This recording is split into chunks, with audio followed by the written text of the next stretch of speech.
رحمت پہ ان کی آنکھیں جلتے بجھا دیے ہیں، روتے ہنسا دیے ہیں۔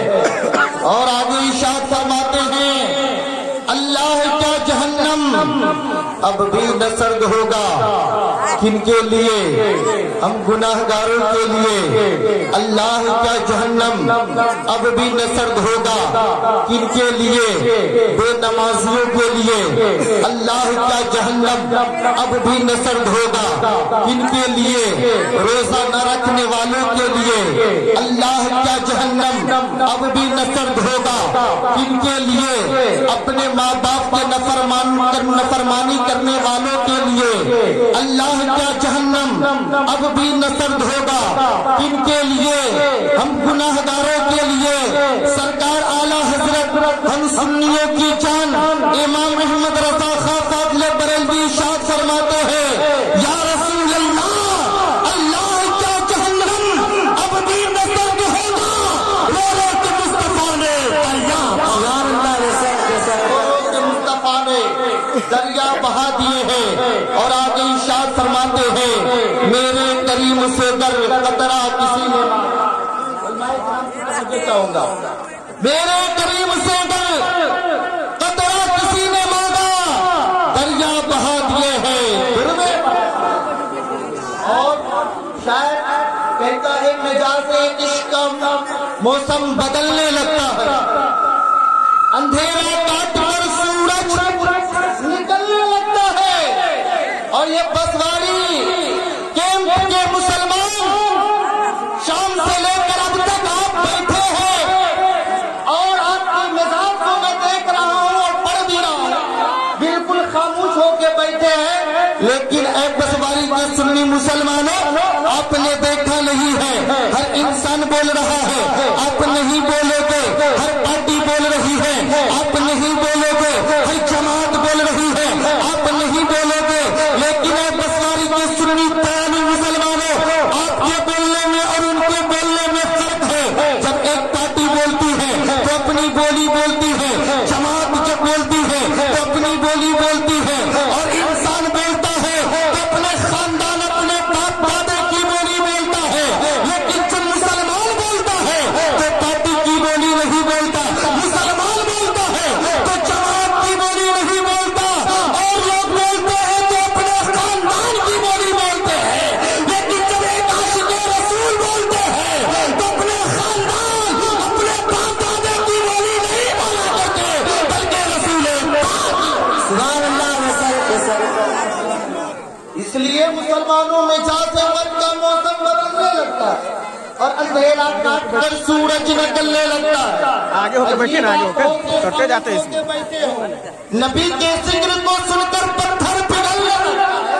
اگر نوجوان ہے کوئی اس میں جسے نعرہ لگانا آتا ہے محفل کو، اگر آپ مزاج کو بدلنا چاہتے ہیں تو آپ ایک مرتبہ اس محفل میں سے ایک نوجوان اٹھے اور نعرہ لگائے تو دیکھتے ہیں وہ اللہ اکبر، اللہ اکبر، زندہ باد، زندہ باد۔ اب میں نعرہ لگا رہا ہوں، دیکھ رہے ہیں اللہ تعالیٰ اس نوجوان کی عمر میں بے پناہ برکتیں عطا فرمائے۔ انہوں نے اللہ کی توحید بیان کی ہے۔ اب میں چاہتا ہوں کہ میں نعرہ لگاتا ہوں، اور جس طرح آپ جلوس محمدی میں نبی کا پیارا جھنڈا لہرایا تھا، بالکل اپنے ہاتھ کو لہرائیں گے اور کہیے نعرہ تکبیر۔ اور ادھر کے جتنے بھی لوگ ہیں اگر قریب آ جاتے، ادھر سائڈ میں بیٹھے ہوئے ہیں اور ہمیں لگتا ہے کہ بسواری والے ادھر بیٹھے ہیں، آپ سامنے آ جائے تو اور بہتر ہوگا۔ اب میں نعرہ لگا رہا ہوں، نعرے کا جواب دیجیے، انشاءاللہ آپ زمین پہ نعرہ لگائیں گے، آپ کا تذکرہ آسمانوں پر فرشتے گئے۔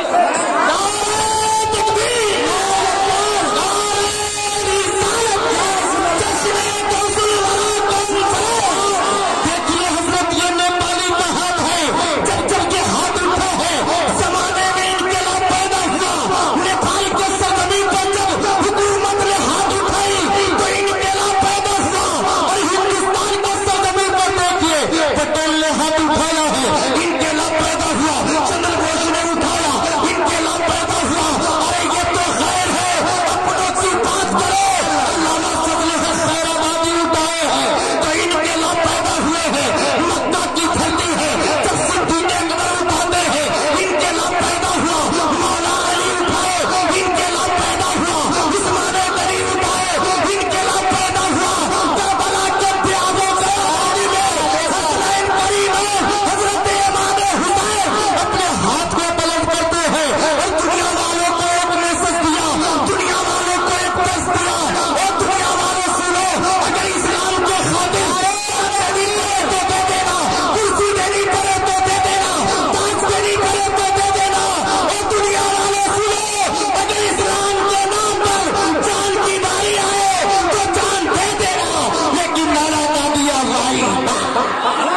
دیجیے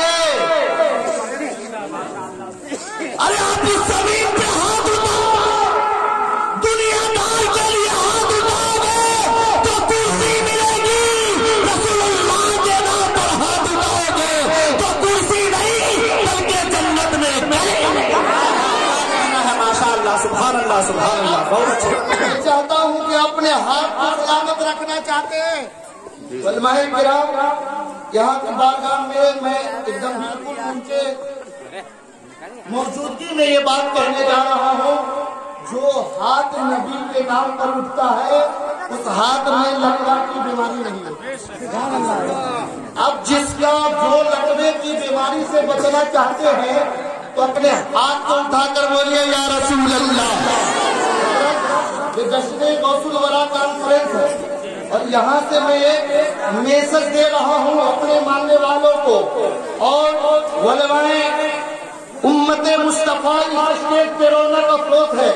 دیکھتے ہیں آپ ابھی ایک مہینہ قبل آپ نے جلوس محمدی نکالے کہ نہیں نکالے ہیں سب کے ساتھ کون سب نکالے ہاتھ اٹھائیے تو کس طرح جھنڈا لہرائیے تو دیکھیے بالکل اسی طرح سجا بجا جھنڈا اور اپنے گھروں پر بھی جلوس محمدی کا جھنڈا لگائے ہوں گے لگائے نا. اب بتائیے میں علماء کرام سے پوچھنا چاہتا ہوں یہاں پر پیے طریقت رہبر شریعت شریعت حضرت الحاج شاہ یوسف رضا صاحب قبلہ متجلی والی بنورانی یہاں پر رونق افروز ہے جن سے آپ دیکھ رہے ہیں حضرت کے بارگاہ میں نے عریضہ پیش کیا حضور اگر نیپال کا جھنڈا ہندوستان میں لہرائیں گے تو لہرانے نہیں دیا جائے گا. ہندوستان کا جھنڈا اگر نیپال میں لہرانا چاہے تو لہرانے نہیں دیا جائے گا. نیپال کا جھنڈا اگر کوئی پاکستان میں لہرائے تو لہرانے نہیں دیا جائے گا. نیپال کا جھنڈا اگر پاکستان کا جھنڈا نیپال میں لے کر آئے لہرانا چاہے تو لہرانے نہیں دیا جائے گا. میں نے کہا حضور اگر ہم نیپال کا جھنڈا ہندوستان میں لہرائیں گے تو ہمیں کیا دی جائے گی. حضور نے کہا سزا دی جائے گی. اگر نیپال کے جھنڈا ہندوستان میں لہرائیں گے تو سزا دی جائے گی. امریکہ کا جھنڈا ہندوستان میں لہرائیں گے تو سزا دی جائے گی. میں نے کہا حضرت یہ تو ایک ملک کا جھنڈا دوسرے ملک میں لہراتا ہے تو سزا دی جاتی ہے لیکن یہ اسلام کا جھنڈا نبی کا پیارا جھنڈا میٹھا جھنڈا اونچا جھنڈا ایک ملک میں نہیں بلکہ سارے ممالک میں لہر رہے ہیں. ہندوستان میں بھی لہر رہے ہیں پاکستان میں بھی لہر رہے ہیں ہندوستان میں بھی لہر رہے ہیں امریکہ میں بھی لہر رہا ہے اور انڈونیشیا میں بھی لہر رہا ہے ملیشیا میں بھی لہر رہا ہے. میں نے پوچھا کہ نبی کا جھنڈا ہے جو سارے ملکوں میں لہرتا ہے یہاں پر پابندی نہیں تو حضرت نے کہا نوری جب ملک کا جھنڈا دوسرے ملک میں لہرا دیا جائے تو سزا دی جاتی ہے. نبی کا جھنڈا ساری کائنات میں کو سزا نہیں بلکہ نعرہ تکبیر تکبیر رسالہ غوث الورا کانفرنس غوث الورا کانفرنس اہل سنت تکبیر. اس لیے نبی کے نام پر بولیے ہاتھ اٹھا کر یا رسول اللہ یا حبیب اللہ. نبی کی محفل ہے جشن غوث الورا میں آپ بیٹھے ہوئے ہیں. آئیے لگے ہاتھ میں سرکار غوث پاک کا تذکرہ کرتا کروں. اللہ تبارک و تعالیٰ اپنے کلام بلاغت میں ارشاد فرماتا ہے یا ایھا الذین آمنوا اتقوا اللہ وکونوا مع الصادقین. اے ایمان والو اللہ سے ڈرو اور سچوں کے ساتھ ہو جاؤ. اللہ سے ڈرو اور سچوں کے ساتھ ہو جاؤ. لیکن آج لوگ ولی اسے سمجھتے ہیں حضرت جو آج کے شولوں پر چلے. ولی اسے سمجھتے ہیں جو جلتی ہوئی چنگاری کو اپنے ہاتھ میں لے لے. ولی اسے سمجھتے ہیں جو دریاؤں پر اپنا ڈیرا ڈال دے اور دریاؤں کو مسخر کر کے اس پر تیرنے لگے. لیکن حقیقت میں علماء کرام سے پوچھئے ولی وہ نہیں ہوتے ہیں جو ہواؤں میں پرواز کرے. ولی وہ نہیں ہوتے ہیں